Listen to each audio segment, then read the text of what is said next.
Welcome to the To Be Frank Show with Zacc and Strack. Frank Zaccanelli has been in the world of domestic and international business and professional sports for 40 years.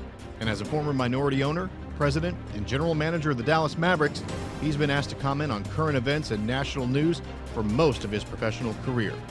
Sarah Strackhouse has worked as a reporter, videographer, graphic designer, anchor, and producer at Fox News, the CW, CBS, NBC, and Time Warner cable stations across the country for more than 12 years.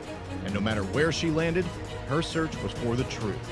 In a time where journalistic integrity has come to be questioned, people are looking for a place to find just the facts.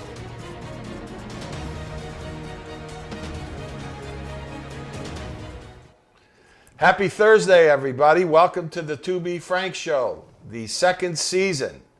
I'm Frank Zaccanelli, the co-host, and this is my partner, Sarah Strackhouse. Sarah, yes. How are you? I'm good. Happy Veterans Day to everyone. Thank you to those who served and those who continue to serve. Yeah, it's a big deal. So we got to make sure we don't really forget about that. Absolutely. So we've got a really interesting show for you today. Again, as we mention all the time, there isn't a loss of information and news that's out there. And really what Sarah and I and our producer Holden have to do is we got to sift through this and we got to figure out what would we really want to know about. That's really the key to this whole thing. So Sarah, before we get the show started, why don't you talk a little bit about how you can access our show and how you can be a part of our show. Absolutely. So you can visit us online, tobefrankshow.com. You can also find us on Facebook at To Be Frank Show. And you can also find us on YouTube if you search the To Be Frank Show. And then, of course, we're on all of your streaming services, anywhere you get your podcast, whether it's Spotify, it's iHeartRadio, Apple Play, Google Play, all of those. We're everywhere. Right. And the concept of the show, both from last year and even more this year, is the fact that we are in a situation where we're trying not to be political about how we present the news. We certainly have our opinions. Yes. And you're going to hear a lot about our opinions, but we're not ideological from the standpoint that we're trying to either take one side or the other. If you watch Fox, if you watch CNN, if you watch MSNBC, you know immediately the angle that they're coming to you with. And people, I think, want to be in a position, Sarah, to where their own ideas are being fostered by what they're seeing on television. I think they want that. Yeah. But what we're finding, and you can comment to this, is that people also like the concept of the fact that we're really not that way. We're trying to be in the middle.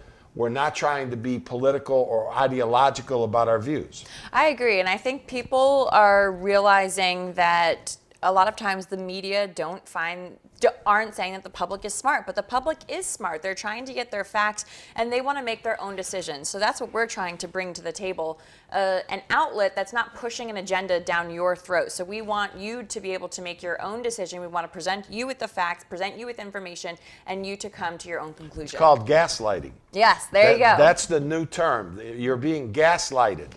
So we're going to try not to gaslight you. Yeah. Okay. Just again at the top, there was a real interesting story that came out this morning that there was a meeting yesterday between the BLM, Black Lives Matter, president, I guess, of New York City and the new mayor-elect, Eric Adams. Yep.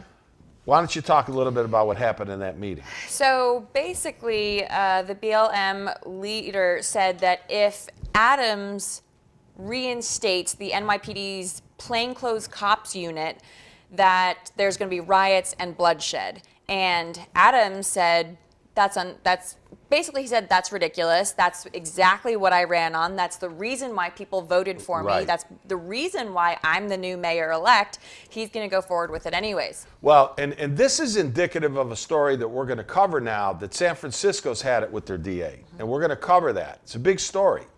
And they've got enough signed signatures now for a recall in June. More than enough. They only needed something like 20 or 30,000. But, I say this every show. Billy D. Blasio is what I call him. He wrecked one of the greatest cities in the world. And I think that this Eric Adams is really trying now to figure out, Sarah, how he's going to reinstate law and order. I mean, think that's so. the whole issue here now. I mean, New York City under Rudy Giuliani was as safe a place as you ever wanted to go visit. And I know the people that lived there felt the same way. I know my mom did. Well, your mom is one of the biggest fans of the show. Yeah, oh yeah, and she, you know, New York City, born and bred in New York City now, and She's and Italian though. She's Italian, yes, but Yeah, let's not go too far with New York City. But she'll be the first to tell you that when Rudy Giuliani was, you know, in place, the city was a much better. It was cleaner, it was safer, it was just a better place. Yeah, so we're going to get into this San Francisco thing in a real segment, but I just think that the Black Lives Matter movement has been hijacked by these crazies, and to threaten the new mayor-elect that we're going to riot, we're going to do all these things, if he unleashes the NYPD, they don't have a chance. No. Absolutely, and I think that he's a former captain. He obviously has the support of the NYPD. He's going to support the NYPD. I mean, I think the city is probably headed in the right direction. Let's hope. Let's hope. All right. All right, time for live news.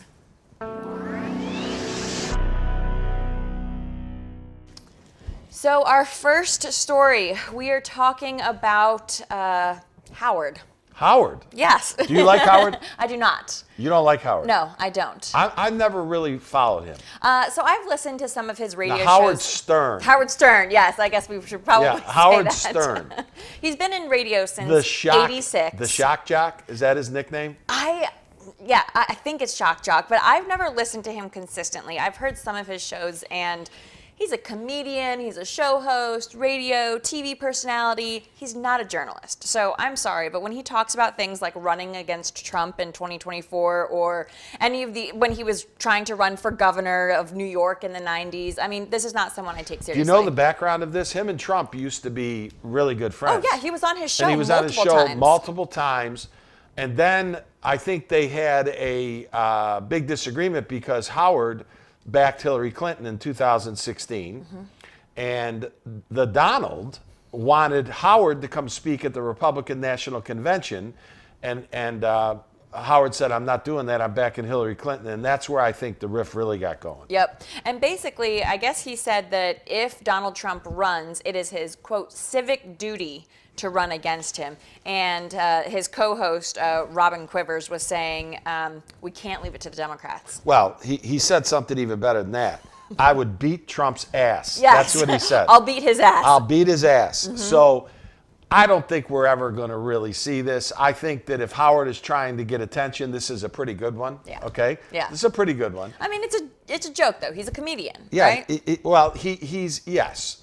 Is he a comedian? Yes, but he's, I think, not a news guy. I think you've hit that right on the head. But he's become very rich at what he's doing. So he's been a very successful guy. He's got millions and millions of viewers. I was going to say, he has a lot of loyal followers. So I really hope that it's not coming to fruition. I hope that it is truly just a joke. But it's, you know, when he says things, people take it to heart. So there's been a lot of Twitter chatting. Has on Trump Twitter. responded? I don't think Trump's responded. I haven't seen one yet. I don't think he's worried about Howard Stern. I don't think so. All right. I wouldn't be. All right.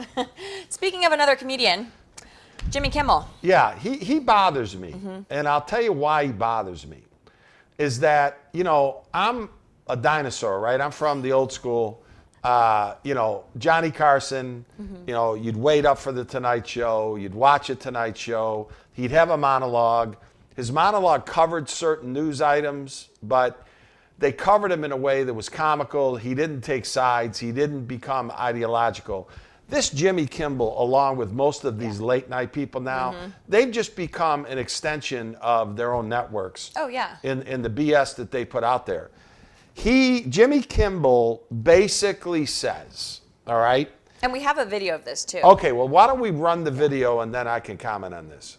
If anything can get the American people fired up, it's infrastructure. So, and Biden isn't alone. Americans really aren't happy with his vice president, Kamala Harris. Kamala Harris has an approval rating of 28%, which makes no sense because she basically has nothing to do. I mean, it's like criticizing a backup quarterback. Tom Brady's okay. I don't love the way Blaine Gabbert has his legs folded on the bench. I have to be honest. Kamala's approval rating of 28% is even lower than the 30% who approved of Dick Cheney in 2008 after he shot a guy in the face.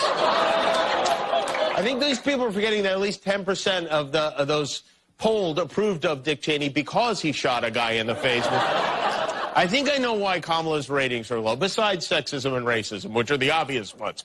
It's because whenever she's next to Joe, standing near him, behind him, she looks like an assassin. She looks like Nebula next to Thanos, ready to, right? Especially with a mask. Hey, Kamala, this guy's being a wise guy. Show him what we do to wise guys. It is...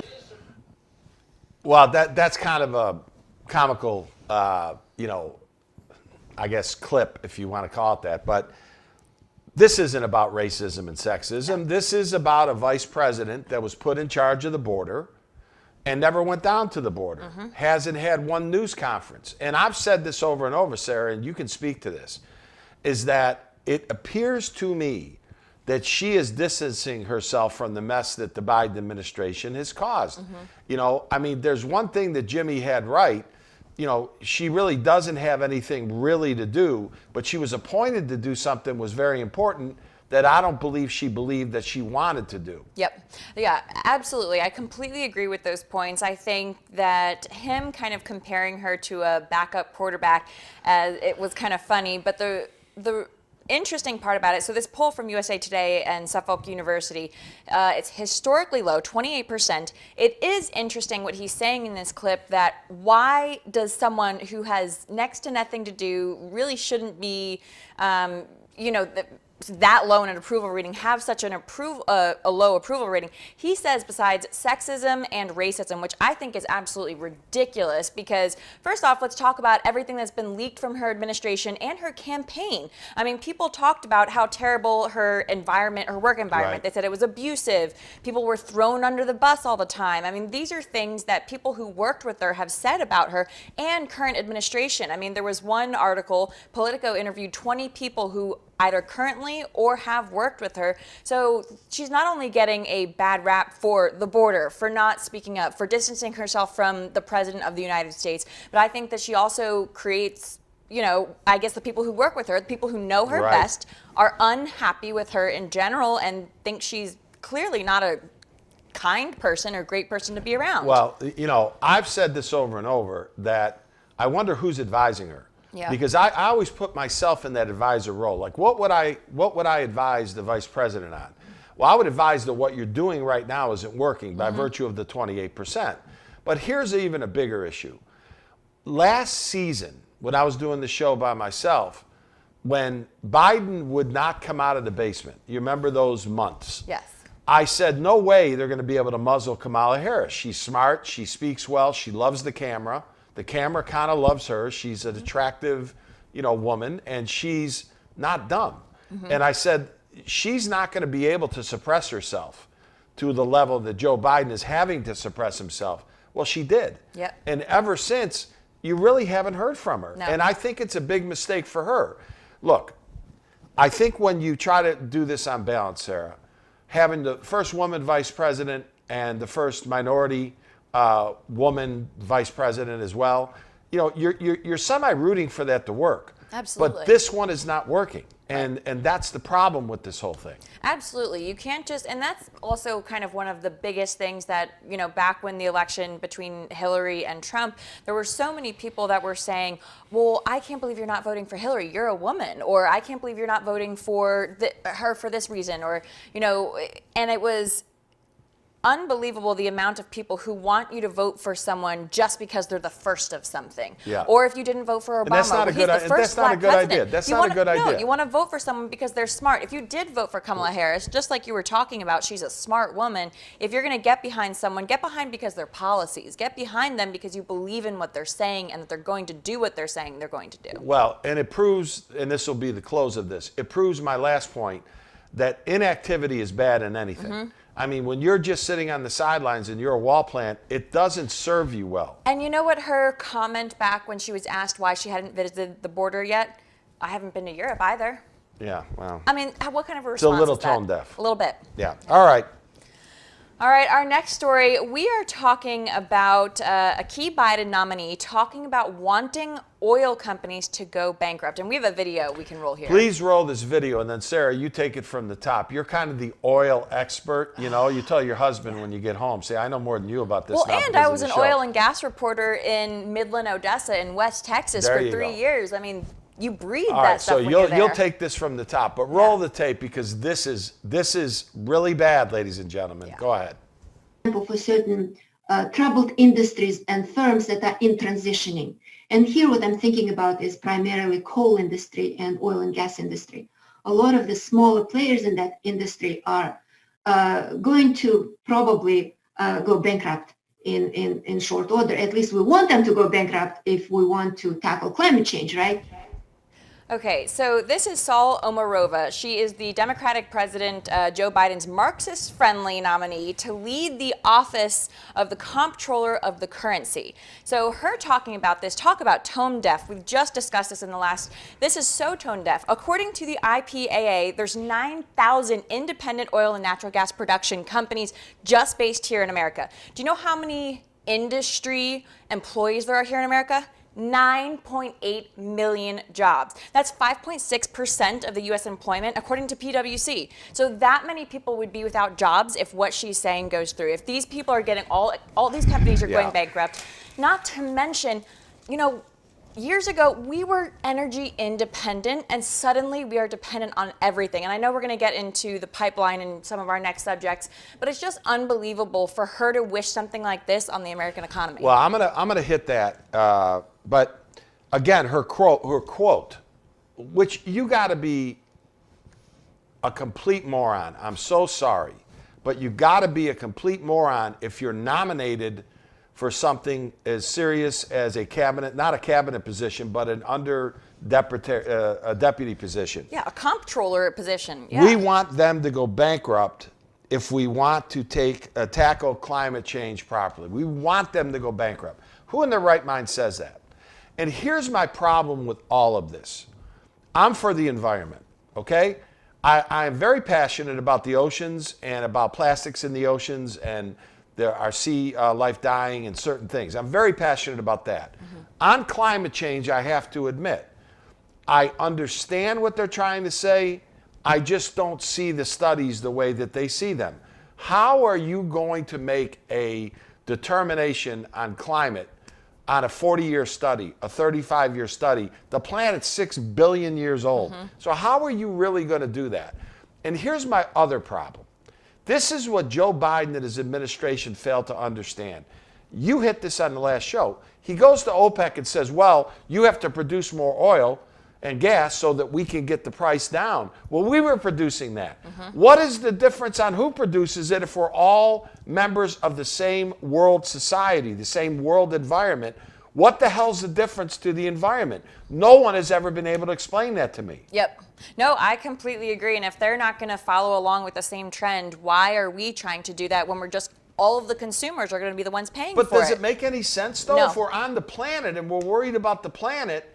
So in other words, politically, Joe, you're basically saying we're not gonna provide these resources, but we're looking for Saudi Arabia and the UAE and Qatar and everyone else to provide them. What the hell does that do for the world climate? Yep. If everybody's not on the same page, it doesn't make sense. If you're still producing the same amount of oil, just in a different location. It doesn't make sense. Yeah. Does it make sense to you? Absolutely not. It completely doesn't. And it's someone who doesn't have any knowledge of oil and gas, and I'm sure she can't break down how production actually works, how an operational company works. That she has no knowledge of this, so she's just speaking. She's an ideologue. I mean, she's speaking out of her ass. No, she's an ideologue, and I'll tell you what. And here's the prediction: there's a better chance of snow in Maui, Hawaii today than there is in her getting actually approved by anybody. God, I hope There's not. no Well, way. You know, she actually backtracked later. I was doing some research on her in a later article. She said that it would be too much for the U.S. and we can't afford it. She said, we cannot afford it. Well, and to try to balance this out a little bit, when she found out that she got caught, she made these ridiculous statements in March. Then recently she backtracked them and said, oh, we don't really want to cost these 9.8 million jobs. Yeah. Well, it's almost 10 times that amount when you really take a look at what the overall factor would be. I mean, this is catastrophic if for some reason now you're trying to bankrupt the companies that are providing our natural resources. Absolutely. And if they're trying to bankrupt these companies, she doesn't understand probably the chain of reaction that would happen. How much oil is put into everything. I mean, all of our plastics, I mean, everything we use, tables, chairs, glasses, everything we use comes in some way as a byproduct. All right, let me ask you a basic question. Let's assume for the moment that Trump, Bush, Biden, they don't find these nominees. People bring them to the president. The president doesn't have the time to sift through a bunch of resumes. Right. Who the hell would bring this woman, right, to the president and actually have the president say, okay, let's try to nominate her? Who would do this? I mean, I think it kind of goes along to what you've been saying since we started the show, that who does he have around him? Who is advising him? Who is telling him what to say? Who is stringing him like a puppet? Who is behind him basically telling him all of these things? Because they're failing. They're bringing odd appointees to the front. So, I mean, I would love to know that. And for all of you conservatives that are out there, we appreciate you too. And we understand your situation very well. But this is no time to throw a party. No. No. This is not something to be celebrated again. The country is not running properly. And as Americans, it affects all of us. So we're not going to sit here and gloat over the fact that, you know, things aren't working properly, because it's not what's in the best interest of our country. At the end of the day, it's hurting everyone's pocketbooks. Everyone. So. And getting to the pocketbook, Sarah. Yep. Okay. Consumer pricing surge is the highest it's been in 31 years. Go ahead. Yeah, and it's unbelievable. So beef is up almost 11%, bacon's up 19%, eggs are up 12.5%. We run out of pigs? Yeah, right? I mean, no, it's basically the transportation, getting everything here. It's the processing. I mean, the eggs are 12.5%. Apples are up almost 8%. And we do have a video talking a little bit about this. All right, let's run the video, Holden. Good morning, Dagan. Well, absolutely. I think that the concern about the rising inflation is paramount for the president and for investors in general. And I don't see it getting better before it gets worse, meaning that we're looking for a 6% year-on-year rise peaking in January of 22. And on a core basis, peaking at 4.7% in February. So this definition of transitory is being elongated, and it probably won't be until this time next year that we see headline CPI come below the 3% threshold. And you mentioned 30 years ago, well, it was high inflation that kicked George Bush 41 out of office. So we'll see what happens this time around.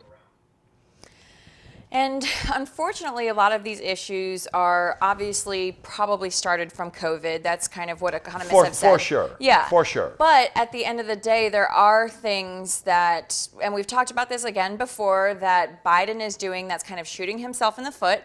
You know, we've talked about the issues at the port. We've talked about transportation issues. We've talked about the incredibly high prices of gas right now, which trickles all the way down to all of the transportation and getting goods and services in flux. So a lot of these issues are not, as you just saw, are not going to be fixed within the next year, in my opinion. Well, Goldman Sachs has come out with a report from their economists that this is going well into next year. That's for sure. But a 31-year high, Sarah, is nothing that you can't just absolutely say is catastrophic. I mean, that's bad. Yeah. President Biden on Saturday, here you talk again about shooting yourself in the foot. He goes to an event and they put a microphone in front of him and he's giving a little bit of a speech and he says the American people, now I took great offense to this, the American people don't understand the supply chain issues. Well, I got news for you. I understand them. Sarah understands them. This show understands them. This all started with COVID, but it has now been completely multiplied by the fact that we have people that don't want to go back to work and have felt that they don't have to go back to work because of all this social spending and everything else. And around the world, you look at Europe, right? I'm one of the biggest fans of Europe of all time, but they're socialists there. Okay, so they've shut their cities down and their countries down for months at a time because that's their system. I've said over and over and over, our capitalist system in the United States cannot afford to be shut down. No, absolutely. So my position on all this is, President Biden, we do understand it. The American people are smarter than that. The problem is we don't see a plan on what you're going to do about it. What we see is more social spending. And here's the problem. This affects everybody. As we talked about, Sarah, over and over. When we talk about the border and we talk about Afghanistan, two very, very important issues. People are very sensitized to that, but it doesn't affect their hourly and daily and weekly lives. This affects their daily life. Absolutely. I mean, I just went to the grocery store a few days ago, and things were probably a third more expensive than I'm used to. I mean, you're either having to figure out how to cut back or choose different products, and it affects everyone directly, whether you're the rich of the richest, whether you're the poor of the poorest. Everyone is seeing what's happening here. And to your point, unfortunately, he just keeps throwing the ports being open. He's saying, oh, we're going to open the ports 24 hours. That's what we're going to do. It's going to be way better. But he did that, and it's actually a good idea, but there's been no follow-up on that. I agree with that, but the issue is these ports are all union-based, so they are going to be paying people way more to be working overnight, to be working longer, and that eventually is going to trickle down again to the consumer. Which is one of the reasons I said that you can't even deploy the National Guard, because then you're going to be in the face of the unions, you're going to create a big loss of jobs. That was the biggest crock. I knew that at the time. Right. And they were going to go in the hospitals and become nurses. That's not going to happen. But my point is, opening the ports, Sarah, for 24/7 is a good idea. But you got to have truck drivers. You got to have union port people. You got to have people that are unloading these big cargo ships and putting them on the trucks. That's the distribution network. That's where we're failing. And we said in another show, I mean, the country right now is in need of about 80,000 truck drivers. I mean, that is how much the country is lacking in truck drivers that would help with this transportation, that would be at the port, be able to take everything in. So unfortunately, we're failing on all ends. Well, what's clear in closing on this subject, and I'll let you close it out, is that inflation's not going away anytime soon. It's probably going to get a little bit worse. Goldman Sachs, which is the top investment bank in the world, basically their economists are now saying don't expect much of a change in the next year. And this is going to be a really big problem, not only for the country, but for the Biden administration. This is one that is like a really, really bad situation in your life that just won't go away. This is a bad one. Yeah, I think so. And unfortunately, the people who are probably going to suffer the most are those who are most obviously in need. You know, I saw an article about small businesses, about U.S. food banks, you know, everyone kind of really feeling that hurt. Just in DFW, I saw a statistic the other day, 40% of the businesses that had to shut down when we had our shutdown here in Dallas County did not come back. And that's sad to see. It's bad. Yeah. All right, well, moving on to our next subject. So the National Security Advisor got caught in the Durham Probe. So this is kind of a convoluted... Didn't get indicted, but he was named in the probe of the indictment. There was a gentleman, Jake Sullivan, is the National Security Advisor for the Biden administration. He was named in the probe, okay, during the Hillary Clinton days with the campaign with the Steele dossier. Now, we're going to get into the Durham Probe a little bit. I'm going to give you my view of that. But basically, Michael Sussman was indicted, who was a member of that team along with Jake Sullivan. And this was back in September. He got indicted for lying to the FBI. And I think for people who might just be joining or might not understand kind of the background about the probe, so Durham's indictment alleges essentially that Sussman told the FBI that he was not working for any client when he requested and held a September meeting where he provided evidence of a secret communication channel between Donald Trump and Russia. Well, it was later that he billed the Clinton campaign for a meeting. That's what Durham's indictment said. So the FBI has been looking back into all of those backstories. Correct. So the Steele dossier, for those of you that don't follow this as closely as maybe we do, was the basic premise in which they started investigating Donald Trump on his Russian ties, Russia collusion. We heard it over and over and over. Well, that blew up. And the sad part of it is it was funded by the Hillary Clinton campaign. And as anybody who watches this show knows, I'm a huge Bill Clinton fan. In terms of Hillary, I really don't have much of an opinion. I thought Bill Clinton was actually a great president, okay? But the Steele dossier was a bunch of garbage that was put together, paid for by the Hillary Clinton campaign, I believe endorsed by the Obama administration. Now, the Durham Probe is looking into all of this. Here's my prediction, Sarah. Okay. Is the Durham Probe is not going to have the number of indictments that our friends on the conservative side of the equation want to come out. I don't believe you're going to see this mass indictment train come down the tracks.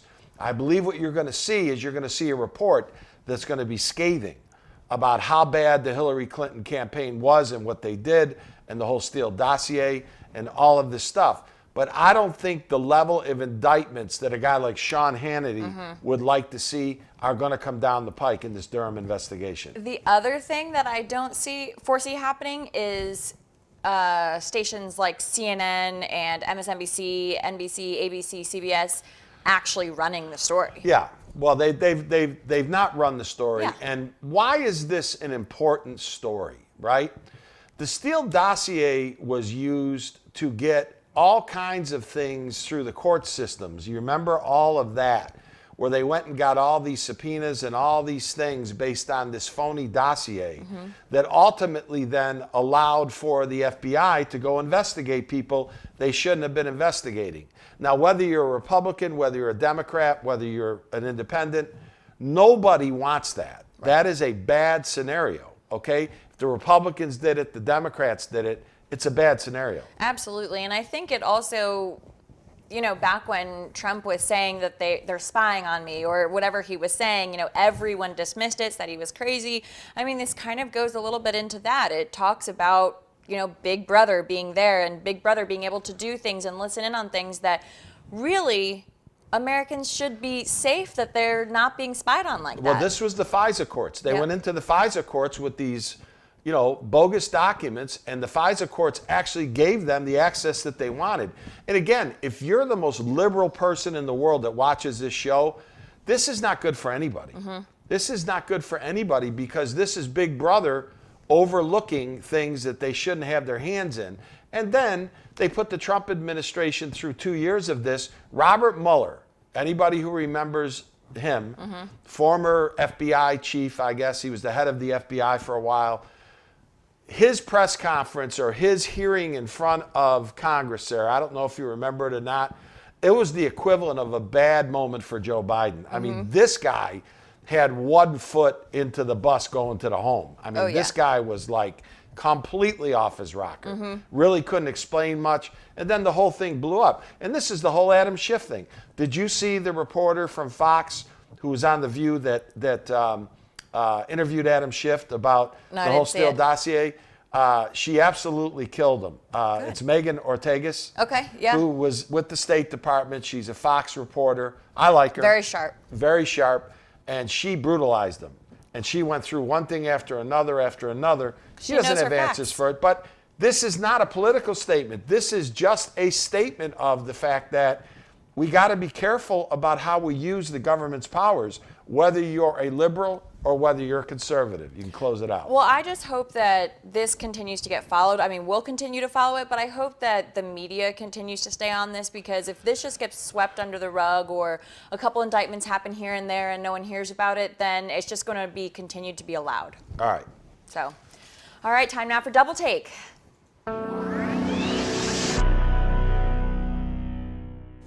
All right, so our first subject, we talked a little bit about this on Monday, the Travis Scott concert. 8 people died after the crowd surge from this concert that happened at this festival in Houston. 50,000 people. We talked about the issue of crowd control. 300 were injured. Now, Travis Scott is actually in a lawsuit for inciting the crowd. So the question kind of is here, do you believe he's at fault? Well, I mean, this thing's going to be investigated till the cows come home. That's number one. Live Nation, who I actually have had interface with, is one of the biggest concert promoters in the world. They're going to have their hands full here. And the things that are going to be looked at really is what was the security around this concert and how did it get so out of control? And 8 people died. Yep. So this is not something that's going to go away, Sarah. No, absolutely not. And I remember reading in one of the articles, I believe it was an NBC article, that he had spoken to police, law enforcement officials before the concert, and they had expressed concerns, ended up getting kind of swept to the side, and this continued forward. It's interesting. He's been arrested twice for incidents at his concerts before, and people are saying that he just continued to play, and that's why they're kind of coming against him with this lawsuit.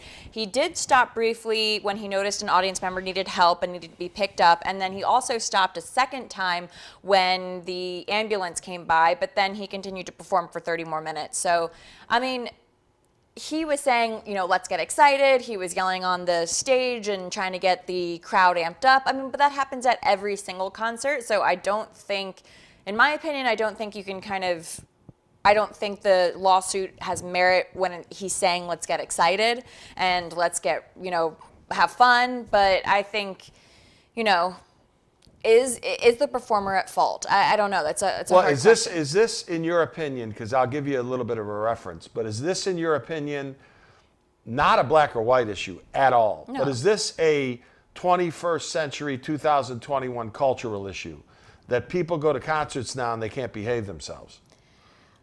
Yes and no. I mean, I think concerts have always been a place to let loose and have fun and kind of go crazy. Back in the day though, everybody just got stoned to listen to the music. I mean, okay, I understand that aspect of I mean, things, I'm just telling you what happened. Right. But okay, there wasn't a lot of fights. There wasn't, oh man, this music's great. Okay, today there's violence around everything, and I'm asking, is that a 2021 cultural issue? Not black and white issue, No. Cultural issue. I've never thought about it like that, and I didn't see it as that. I saw it more as just clearly there were just too many people there.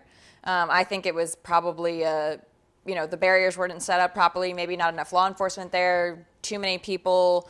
So that's where my mind goes, not necessarily that crowds are rowdier. I'll give you a stat, and I don't have the stat, but I'll give you a stat. Back in the day in the 70s, when you'd go to a concert, there was probably a third of the security that's needed for today. So that's but there were probably a third of the people there too. If the Rolling Stones came in, or if the Who came in, or if you know, Motown or Marvin Gaye, no. Music was actually more popular then than it is today. I don't know. That I can't speak to then. I'm not sure. That'd be interesting if we could find a study on that. Yeah, but I'm saying, I mean, just from my own personal reference. So you don't think there's a cultural problem here? Not initially. That's not my initial instinct. No. All right. But all right. I don't know. Did we miss the buzzer on that one? The buzzer's yes, broke. Yes, we did. Oh, did it? Holden, did the buzzer ring? I didn't hear it. We just flew by it. That's I don't okay. care about your buzzer. Go ahead. All right, our next subject. So, effort to recall San Francisco's top prosecutor. It's been certified. Okay, so they got a ton of signatures here, correct? Yep. And this is going to be a wave now through these democratically run cities. I'm not against democratically run cities. I've done a lot of business in San Francisco. I've spent a lot of time in San Francisco. The city is falling apart. Mm-hmm. The homeless situation, the drug situation, the crime situation, it's falling apart. Here is a guy, Chesa Bowden. Mm-hmm. Bowden. Chesa Bowden, okay? He runs on a platform, ladies and gentlemen, that no cash bail. Yep. And I don't want these mass incarcerations. Mm-hmm. And creating a new unit to review wrongful convictions. Correct. But here's the problem. One of the greatest American cities in the world, in the country now, is being overrun by all these problems. Mm-hmm. I have many friends in San Francisco, and I talk to them, they hate it. Yep. They just, drugstores have had to close down. They're almost like letting robberies occur. And if anything could be worse than New York City, this is it. Yeah. This is maybe the worst in our country. Well, and I think the group that's actually put together this petition to get him ousted actually has a leg to run on. So it's the Safer SF Without Bowden organization. They needed 80,000, or they needed only about 30,000 signatures. They got 80,000 signatures, and they're essentially saying that he failed to prioritize the public safety by being too lenient on repeat offenders. And I feel like we hear that across the country is the issue of repeat offenders, because if someone comes in once, they get let out too quickly. I mean, they're bound. We talked about it all 2 shows ago. You know, just the percentage is so much higher for people to come and we're not here again. talking about we got to incarcerate everybody. That's not where we're coming from. It's just any. Oh, okay. Thank you, Holden. Any situation that ultimately has a lack of law and order is going to fall apart. Yep. And this whole defund the police is blowing up in people's faces. I know that everybody, no matter where you sit on the political spectrum, you want the same thing as everybody else. You want safe cities, you want good schools, you want good job. Everybody wants the same thing, but we have a tendency to really be separated when it comes to how we get there. Yeah, and what's interesting is that there's 2 former prosecutors who are actually also in favor of ousting him, and they know how hard the job is. So for them to also be on the same team is interesting. But he got voted in. Yeah, he did. He did Okay, get voted in. so San Francisco, you know, do what you got to do. But I think the country needs to learn their lesson. When you have people running on that kind of platform, it's not ultimately good for your city. I agree. All right. All right, so this next one, and I could go off about this next one. So You're I'm gonna let you start. No, this can be the Sarah Unplugged section. Okay. So the White House is saying the Biden administration admitted, basically, and I say admitted for a reason here, that they are studying the impact of shutting down the Line 5, a key pipeline that basically takes crude oil and natural gas from Canada to Michigan. Now, you know how many barrels? Yeah, 540,000 barrels. 540,000 barrels. Per day. Per day. Per day. Okay, so, and the thing is, the reason why I say admitted like that is because initially there was a report that came out that said, they're thinking about shutting down the pipeline. And then officials came to the front of the Biden administration during a press conference and said, that's not true. We're not thinking about shutting it down. Okay, then fine. Are you looking into a study about shutting down the pipeline? Oh, yes, we are doing that. Okay, so they're really making that stipulation and not admitting that they are essentially looking into shutting down the pipeline. They admitted it now. But they're saying that they're looking into a study about shutting it down. They're not looking to shut it down. So they're trying to make that distinction, which I think is absolutely ridiculous. All right. First off, so that's just talking about that. Let alone, if you want to talk about the 540,000 barrels of oil and gas per day, we are already in an energy crisis. We are already paying at the gas pump. Begging Saudi to pump more oil. Begging Saudi after we shut down the construction of the Keystone pipeline. We have suddenly, again, become energy dependent. And it's unbelievable that right now we're even talking about this. So the Keystone XL pipeline was 1,200 miles. So not nearly as big. It would have, basically the pipeline, it would have been much larger, I meant. It would have driven 830,000 barrels per day from Mexico into America. So that would have been extremely good for us. So now they're looking into cutting another pipeline, which is going to make it so much more difficult for Americans to be able to have any kind of infrastructure when it comes to transportation, when it comes to production here in America in the industry, as well as, again, we keep talking about our pocketbooks at the gas pump. I mean, we're just going to see it to continue to go up. And economists have said that if they shut down this pipeline, it is going to increase. Maybe not hugely. You might not see $2 or $3 bump, but in a time when we're already so energy dependent and so energy struggling, this is just going to make things worse. Okay, so here's my take on all this, and that was well put, Sarah. Here's my take on this. Number one, if we're worried about the world climate, and we're worried about producing this stuff on our own and shutting down pipelines, but we're telling Saudi to produce more, what the hell are we accomplishing? That's number one. Number two, I want everyone to understand that I am sensitive to the environment. We have to, our kids and grandkids and everything else, but we have to be practical. You're not going to be able to get rid of fossil fuels just by the snap of a finger. No. By bankrupting companies, and these people, they drive me nuts when they say that. You're not going to be able to do that. What I'm in favor of, I'm a big Elon Musk guy. I think he's great. I think he's brilliant. Electric cars are a good idea as long as you can charge them up and as long as they become practical and they're priced right and everything else. It's a good idea, okay? It's a very, very good idea. But you're not going to get rid of fossil fuels. I think we said on the show 2 or 3 times ago, 79% of our total energy needs are from fossil fuels. You're not going to get rid of them. And the moment that you think you're just going to hit a switch and turn it off, I don't understand why this is even political. I mean, our liberal friends also have to be able to understand that they need these fossil fuels in order to run their lives. Now, I'll tell you, if he shuts down Line 5, that's called Line 5, that comes from Canada to Michigan, they're going to lose me. Yeah. Because you're guaranteed at the pump, you're going to see $4, $4.50 gas. And then you're going to be begging Saudi Arabia to pump more. What's the point? Honestly, it's foolish, and it really is foolish. And last month, the EIA came out with a study or a report basically saying that the U.S. households that rely on natural gas for heating could spend upwards of $700 to heat their homes this winter. That's a 30% from what's normally expected from last year. I mean, that's unbelievable. And they're the highest, basically natural gas prices are expected to hit the highest levels since the winter of 2005. It's not good, guys. It's not good for anybody. Yeah. Okay, forget the politics. It's not good. All right. Absolutely not. All right, well, we are going into the Kyle Rittenhouse trial. So this gained a ton of media attention last year. Kind of the background about this was All right, you're going to get in a fight with me on this now. We're probably not going to agree on this. Okay, all Go right. ahead. Well, real quick, we'll give people background. Don't start the timer yet. So we'll talk about the background. So he's on trial for killing 2 people and injuring another. Correct. During the BLM riots Correct. in Wisconsin in 2020. Correct.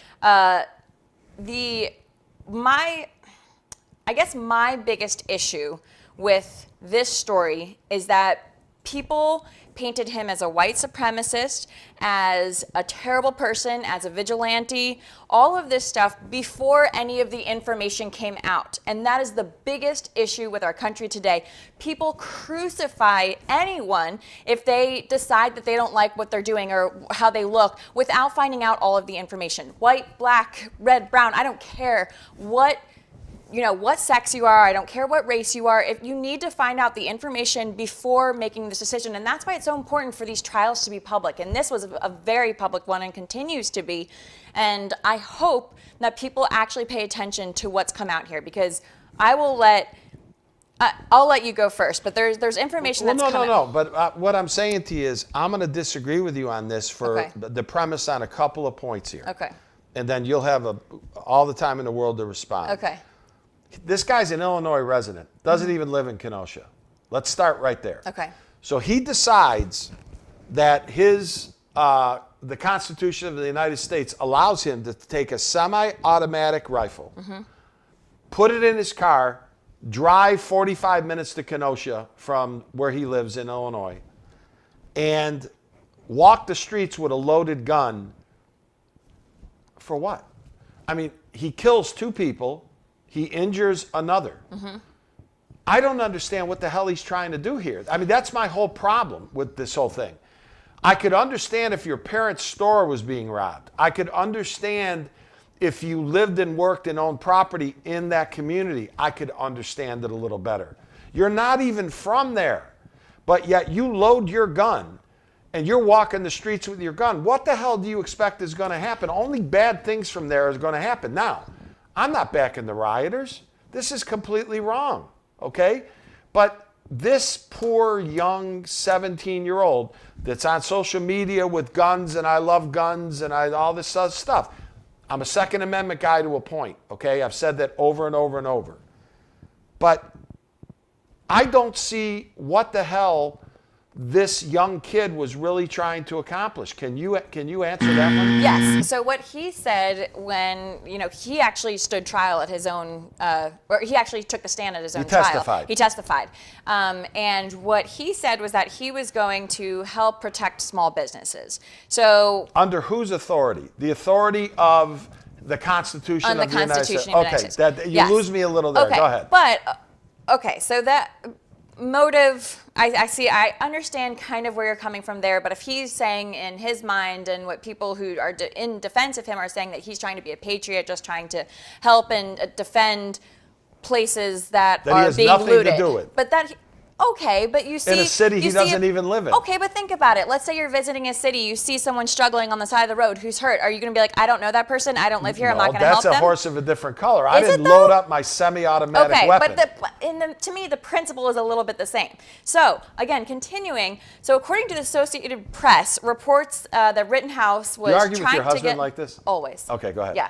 Anyways, so he was trying to get away from people that were pursuing him. That's what he said. That's what the man who, Gage, the man who survived, that's what he said. He also video reports also show that. And again, the man that survived, he said that he drew his gun first. Okay. And he said that on the stand. Now in, again, you know what this reminds me of? The Tombstone movie, which I loved, with Kirk, or not with Kirk Russell, with Kirk Russell. Oh, I've never seen it. Well, he drew the gun first, Sheriff. Why put yourself in that position? I understand what you're saying, but at the end of the day, you have to look at the facts of the case. I understand you're kind of coming from the mindset of why did you go out there and put yourself in this situation. If he was my son, if he was my nephew, if I even knew the kid, I'd say, please don't put yourself in that position. Let the police handle this. But again, you're not looking at the facts of the case. You have to put yourself in the facts of the case. But the one thing that I think that he does not have in his favor, so the fact that Gage said he pulled his gun first, he was cornered, someone grabbed him, someone hit him with a skateboard, and I'm not saying, okay, then shoot the person. I'm not trying to defend that, but the issue that he's going to run into is that Wisconsin is not a stand-your-ground state. So it means that if you're being pursued, you have to retreat, You know what he said? You know what he said, though? He said, if I didn't use my weapon, they were going to take my weapon and use it on me. Well, and he had... Okay, but that's okay. I mean, I don't disagree with that statement. Okay, but what I'm saying is that don't bring a loaded gun to a fight unless you're going to use it. But Gage already had a gun. He already had a gun, and he admitted. And I'm gonna give you this quote real quick, because during cross-examination, the defense attorney asked Gage, it wasn't until you pointed your gun at him, advanced on him with your gun, pointed at him, that he fired, right? Gage said, correct. All right. I mean, shoot or be shot. All right, so is he going to get convicted? Is this a mistrial? How about that? Is it? Well, they're claiming that they're trying to say that there's a mistrial because of some questions that the prosecution was asking, and the judge even had the jurors leave the room so that he could talk to the prosecution about how he was asking questions in the line of questioning. I don't know if there's going to be a mistrial. Is he going to get convicted? That I don't know, because if Wisconsin was a stand-your-ground state, I would say no, but it's not. They have the doctrine, or the castle doctrine, which means in your home, essentially, you can defend yourself with deadly force. But out in the public, it's not a stand-your-ground state. We'll keep an eye on it. This will be interesting. Yeah, it will be interesting. I'm curious to see.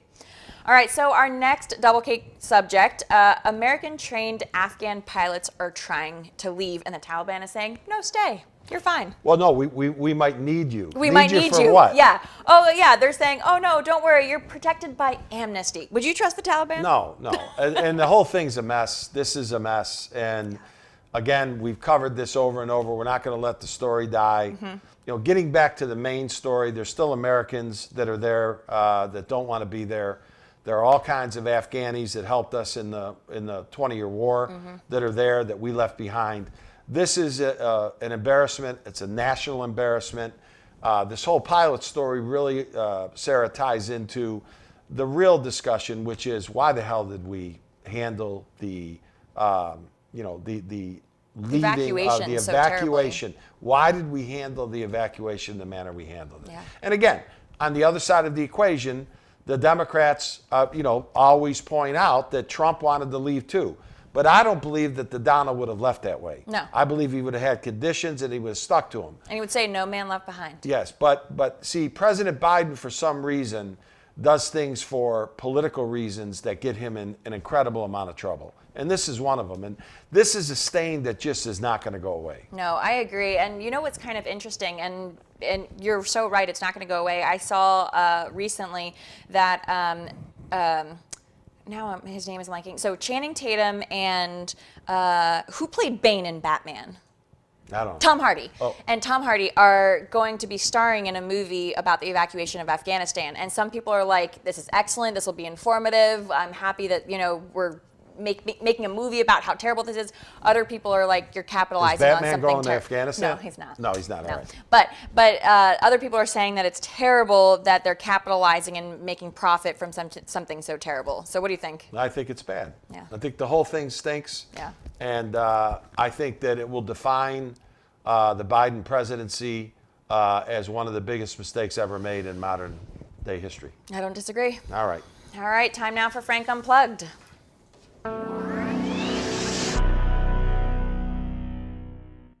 Okay, I want to start this Unplugged section of our show with a video. I normally don't do that, but I want to show this video, and then I'm going to tell you about all the pieces to this video. It's Steve Scalise, who is I think he's the minority whip now in the House.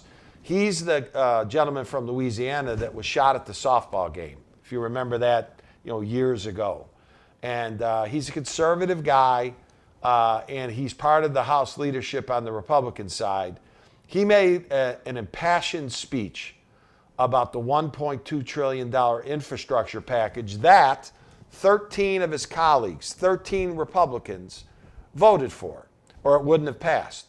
And I've been saying on this show, I've covered this a few times, that the numbers don't add up for me. I want you to watch the video, and then I'm going to try to fill in the blanks, and I'm going to ask some real hard questions about this. Roll the tape. Of course, we just got the text last night, over 2,300 pages, and as we've been combing through, I'd like to point out a few pieces in this bill. Let's start with a natural gas tax. President Biden promised that anyone who makes less than $400,000 a year won't spend a dime, will not pay a dime in new taxes. He even whispers it into the microphone. The only problem is he breaks the promise right here in the bill, a tax that, according to the American Gas Association, will increase household electricity rates by 30%. And by the way, that's low-income families that pay that tax the hardest. Broken promise by President Biden right there. Then you go down and you look at amnesty. It's been talked about. Millions of additional people will get amnesty in this bill. And it comes at a time where President Biden is negotiating. Initially, he said he wasn't, and then the White House had to go back up and say the Justice Department is negotiating $500,000 checks to people who came across our border illegally, and then they're going to give amnesty to millions more people. Estimates are 7 million more people. Can you imagine the flood that will come over when they hear that you can get $500,000 a person if President Biden gets his way? Then you go down the line. There's more, unfortunately. Let's look at, we'll comb through, IRS agents. How many of us have our phones ringing off the hooks with people calling saying, please add 87,000 more IRS agents to the rolls? Not one of us has probably gotten that call, yet they put it in the bill. They call this infrastructure. They call this equity, whatever they want to call it. It's an army of IRS agents that are going to come for your bank account. Gentleman's recognized. 1 minute. They're going to be combing through your bank account. And why? Because they've got to generate hundreds of billions of dollars to spend on more inflation-inducing spending. That's right, according to this Penn-Wharton account. You're going to have over $4 trillion of spending with $1.5 trillion of new taxes. By the way, that's $2.5 trillion of additional debt, even though the president says there's no cost, just $2.5 trillion of debt. But these IRS agents are going to have to account for over $200 billion to find money from your checking accounts. That's what they're trying to do at dark of night. We started the morning at 8 a.m. We're here after 9 p.m. starting to get into the details of this bill. No wonder they don't want a CBO score. No wonder they want to do this by dark of night. This is going to induce more inflation that's hurting families all across America. Listen to what the voters of Virginia said. Stop the this madness. Defeat this bill. I yield back the balance of my time. Okay, so I did not have Holden play that video just so we could become very political and back Steve Scalise. What I wanted to play the video for was to give you a little bit of a sense that I've said now for the last 3 shows that I can't add these numbers up, okay? 1.2 trillion that was passed, I get to about 700 billion, 1.2 trillion, okay? I can't get to 1.2 trillion based on bridges, roads, infrastructure, and all the stuff. So I'm like, where is the delta here? What is the differential? If any of this is true, this is really a big mess because, as I've mentioned over and over and over, we can't afford this bill. When politicians, no matter if they're Democrat or Republican, tell you, the American public, the taxpayer, that this is paid for, that's BS at the highest levels. It doesn't work that way, okay? If it worked that way from 1992 to now, we'd still have a $4 trillion debt. We have 29 trillion and counting, and by the time that these bills are done and totally calculated, this is going to be a mess. Now, 13 Republicans voted for this, okay? Some of the Republicans and their complaints on their colleagues bug me as much as this stuff. Wow, you shouldn't have given Joe Biden a victory, and we had him on the ropes, and we had... That's not what our country's supposed to be about. That's not what we're supposed to be doing. We're supposed to be representing the American people, okay? So I hate that on the other side, that, oh, we shouldn't have given him a victory. That's garbage. One of the Republicans, Don Young, this guy's a beauty, okay? He's from Alaska. He should stay in Alaska, all right? He should become an Eskimo. He's been in Congress and he quotes, our country is an economic power. Well, why the hell did you vote for this, okay? Well, our country's an economic power. He says the bill is not perfect, but few pieces of legislation are. We cannot sacrifice the good for the perfect. I mean, this guy needs to find a new job, okay? You're up there and you need to be able to represent the United States of America as a representative of your district, as a representative of Alaska, and do what is right in the country's interest.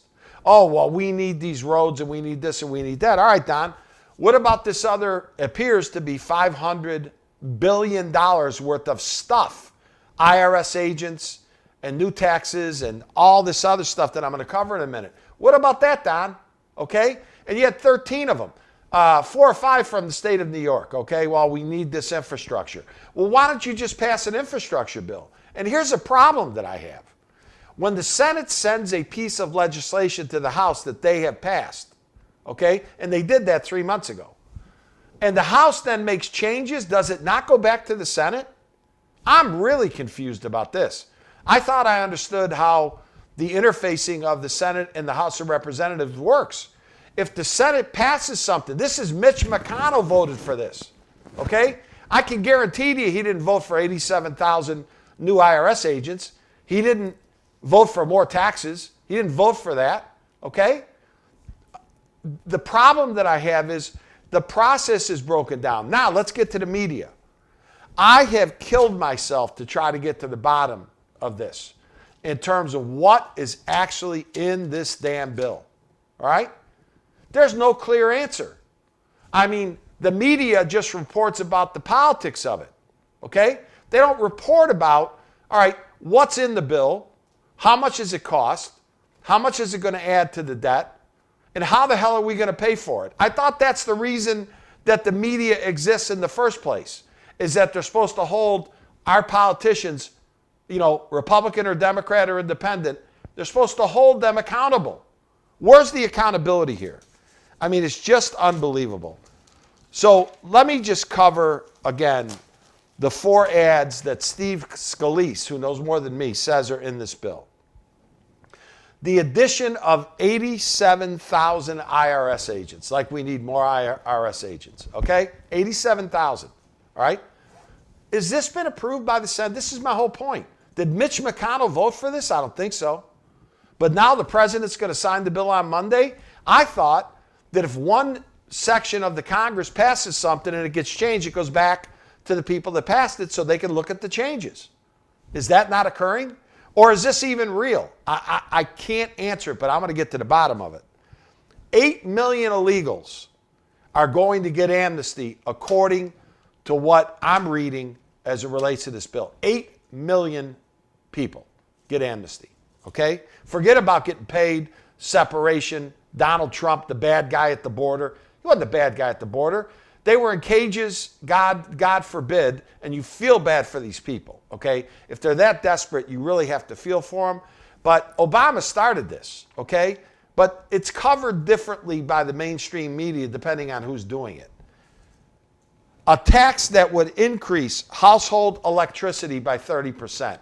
That's death to a family of 4 that's living month to month trying to build their family, little kids, okay? You add that to the gas problem at the pump. You add it to the problem of inflation at the grocery store. How in the hell are these people going to make that work? Is that really part of this bill?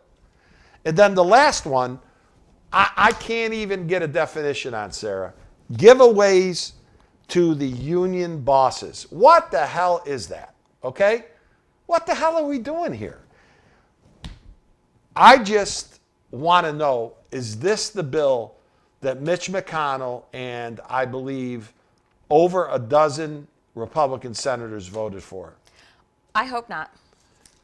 I hope that they read it and took the time to actually go through and they would have found all of those issues. But you get the point, though. Yeah. The point is, if they pass something in the Senate and then it gets changed in the House, it has to go doesn't back. It go back to the Senate? It should. Well, it looks to me like it's going to the president on Monday where he's going to have a big party at the White House on something that the infrastructure side of things, the pure infrastructure side, there's probably a need. We got to figure out how we're going to pay for it, okay? But there's probably a need. But all this extra BS, if it's really in the bill, and I'm not going to stop till I find out a specific answer.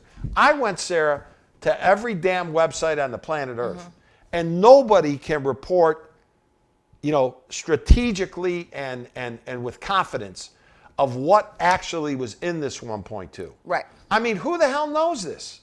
I wonder if you could get a copy of the bill, because all of that should be public. It's all out there, but you got to print 2,300 pages. Yeah. And if I did that, all my people would think I'm really nuts. Yeah, yeah. But I mean, the bottom line is you got people that are being paid with the networks and the cable companies millions of dollars a year to be reporters. Right.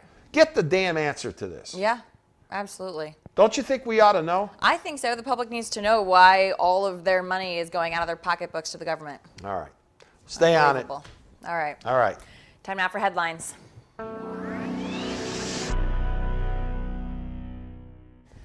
Well, the Kyle Rittenhouse murder trial has gained even more media attention again this week after Rittenhouse took the stand himself and one of the men he shot admitted that he aimed his pistol at Rittenhouse. He is on trial for killing 2 men and injuring another during the BLM riots in Wisconsin in 2020. According to the Associated Press reports, Rittenhouse said that he was trying to get away from people pursuing him that evening, and video corroborates the story that the first man cornered Rittenhouse, put his hand on the barrel of his rifle, the second man hit him with a skateboard, and the third man came at him with a gun of his own. Wisconsin is not a stand-your-ground state, though they do have the castle doctrine. He could get life in prison if found guilty, and closing arguments are expected early next week. And the teacher shortage is continuing across the country. In Richmond, Virginia, school boards backtracked on the vaccine mandate as resignations started coming in. Fox News reports the same day a vote halted disciplinary measures for unvaccinated teachers. The board had approved 29 staff resignations. Over in Seattle, public schools are canceled for tomorrow, Friday, due to a shortage of teachers. In fact, more than 600 educators had requested substitutes or additional time off for the week, which school officials say is indicative of the fatigue in the education system right now. Over in Oklahoma, schools are seeing similar shortages after 6 were fired over refusing to wear masks. This after Governor Kevin Stitt said that school boards can't implement face mask mandates. NBC reports that the demand for K-12 exceeds 100,000 teachers across the country. And it is Veterans Day. Thank you to all those who have served and are continuing to serve our country. Today we honor Max Cleland, who died on Tuesday. He was a Veterans Administration chief and a U.S. Senator from Georgia. He was 79 and died from congestive heart failure, according to the AP. He lost 3 limbs to a hand grenade in Vietnam as a U.S. Army captain in '68. Jimmy Carter had appointed him to the Veterans Administration and was one of the instrumental characters in recognizing, coining, and normalizing post-traumatic stress disorder. He worked to give veterans and families better care upon their return home. He held the post from 77 to 81. And the Biden administration has admitted that they are studying the impact of shutting down Line 5, a key pipeline that transports crude oil and natural gas from Canada to Michigan since the 50s. Carries about 540,000 barrels of oil and gas per day from Canada to Michigan, which relies on the pipeline for most of its propane needs. Keep in mind, during the first days in office, Biden signed several executive orders, including the axing of the construction of the 1,200-mile Keystone XL pipeline. It was designated to provide a direct route from 2 cities and send 830,000 barrels a day. Ohio General Assembly Bob Latta and 12 other lawmakers are urging the president to keep the line running, since closing it would only encourage the already rising energy bills. And Brian Williams has announced this week that he is leaving MSNBC. He's in the news business for 28 years with the network and was a top anchor at NBC News from 2004 to 2015 until he was suspended for falsely claiming that he was in a helicopter hit by enemy fire during the Iraq War. He lost his job and was then offered the 11 p.m. hour at MSNBC. Williams said that he'll be taking time off to spend with his family and, quote, "This is the end of a chapter and the beginning of another. There are many things I want to do, and I'll pop up again somewhere." He'll be leaving when his contract finishes at the end of the year. So there you have it. Great, Sarah. So let me ask you an opinion. Okay. So the school issue with the teachers. So what's your feeling on that? Unfortunately, it's not a new issue, but I think that COVID is exacerbating the issue. Unfortunately, teachers are deciding that they are not wanting to work in the public education system. You know, it's not worth the hassle, it's not worth the risk right now. So unfortunately, I think a lot of people are searching for their jobs, and it's just completely making the situation worse. Yeah, that's the worst of all the news, you know, that our children are really being affected by all this. They're the ones suffering. Yeah, and it's sad. Yeah. All right, well, Sarah, again, just in 20 seconds or less, explain to everybody how they get to our show. Yeah. So on Facebook at To Be Frank Show, ToBeFrankShow.com, on YouTube, The To Be Frank Show, and anywhere you get your podcasts. All right. So that's the show for Thursday. Sarah and I are signing off. We'd like for everybody to have a safe weekend with your families. Happy Veterans Day again to our veterans. And we will be back with you on Monday with a whole new list of stuff that's going to occur, Sarah, over the weekend. Lots of stuff. Always lots of stuff. All right. Thank you so much for watching. We'll be with you on Monday. All right. Bye, everyone.